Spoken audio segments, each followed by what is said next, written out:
tes kamar sama asisten, kamu jongkok gitu kan? Dia bilang enggak Bu, katanya gitu. Baik. Dan Uci pun sudah mengirimkan tadi teman misteri di rumah juga sempat melihat video lokasi rumah Uci sendiri, dan Uci juga sudah mengirimkan foto area rumah di mana Ervan akan mulai menggambarkan sosok apa yang dilihat di area rumah tersebut. Dan saat ini juga mungkin saya akan berikan kesempatan terlebih dahulu, mungkin Tasya ada yang mau ditelaah lebih dalam kah dari Uci? Apakah juga mungkin berhubungan dengan aura hijau yang tadi di awal dilihat oleh kalian berdua di lokasi studio ini? Oke. Aku jam tangannya.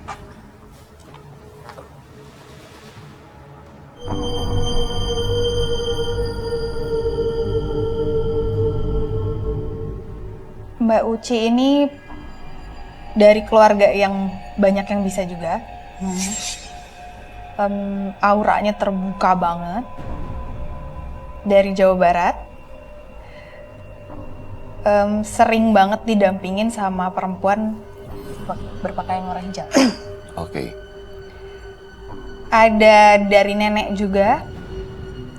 Dan emang wujudnya nenek-nenek gitu yang jagain, nenek-nenek. Bahkan berpengaruh kalau lagi emosi. Oh iya. Kalau lagi emosi itu keluar. Sampai mukanya Mbak Uci pun berubah. Berubah ya?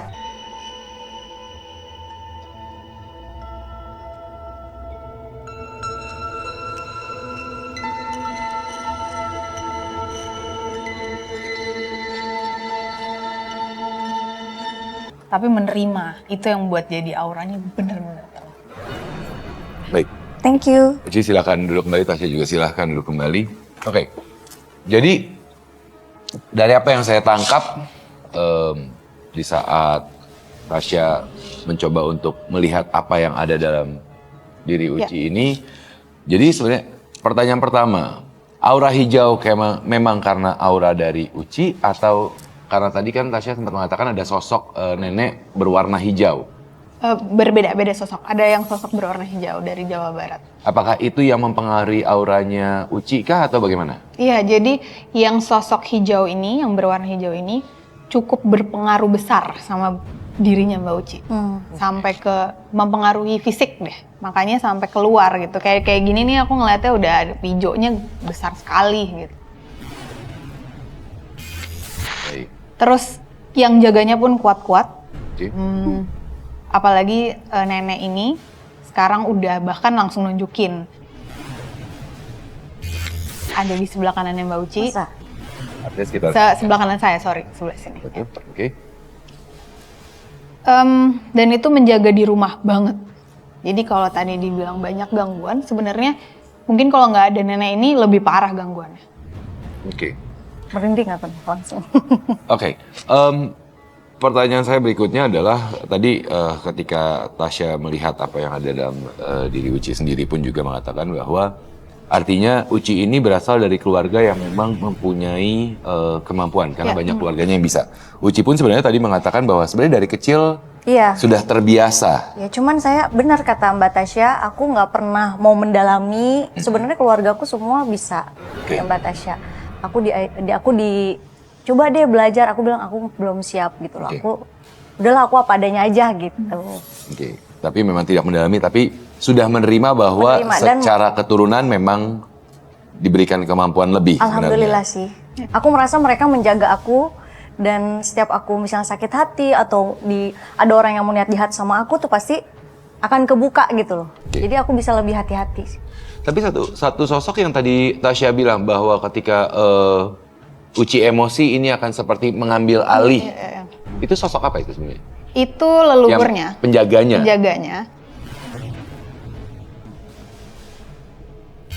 Tapi cukup kuat dan cukup mengkontrol badan. Oke, karena Uci tadi mengiyakan. Iya. Mungkin sering terjadi nggak? Sering. Jadi kalau misalnya gini, kan aku di dunia entertain ya. Aku misalnya mau perform nih. Kalau misalnya aku bad mood atau aku lagi marah sama orang, pasti beda gitu loh mukanya. Tapi lama-kelamaan awalnya aku kerasa, duh kok gini ya muka saya, kenapa sih gitu. Kayak merasa terganggu, tapi lama-lama sering berjalan waktu, usia juga makin bertambah dan aku makin mengerti mengatur emosi. Nah, di saat aku bisa mengatur emosi, yang keluar itu aura yang baik gitu. Artinya sebenarnya bagaimanapun Uci pun menyadari bahwa memang ada sosok-sosok yang menjaga dari garis keturunan mengenai Uci itu sendiri gitu kan. Ervan sudah selesai menggambar sepertinya ya. Oke, mungkin bisa dikasih unjuk ke kamera. Sebelumnya Uci, ini area tangga yang tadi Anda bilang ya, yang dimana sering mendengar suara langkah. Iya. Oke, baik. Ervan, sosok apa yang sebenarnya Anda gambarkan di sana?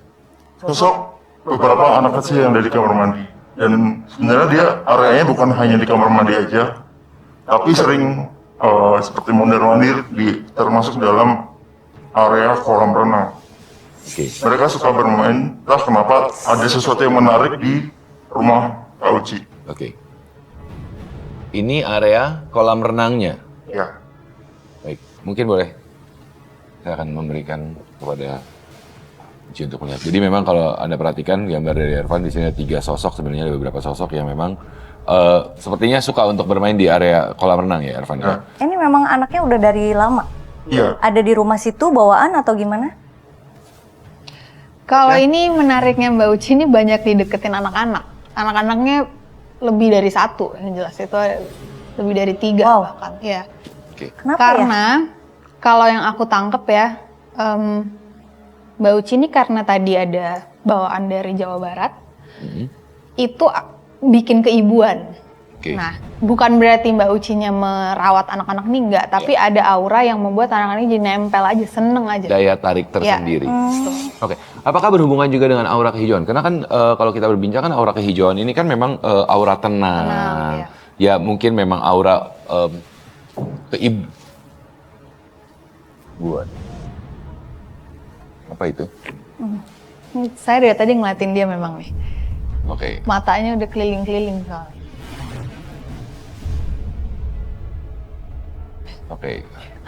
Sebentar. Jatuh. Uci bentar ya. Oke. Bentar. Siapa? Ini siapa namanya? Kenapa? Aduh. Diam, udah nggak usah jalan di sini aja. Udah. Dari mana kamu?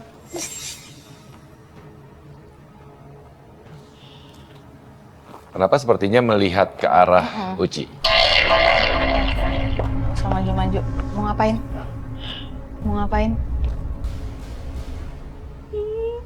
Mau nari, penari? Kamu yang jagain Uci? Dari mana? Mau ngapain datang? Ada yang mau disampaikan? Mau nari? Ini tuh makanya tadi aku bilang auranya nemplok-plok banget sama Mbak Uci karena mungkin berhubungan dengan pekerjaannya Mbak Uci juga ya. Oke. Udah?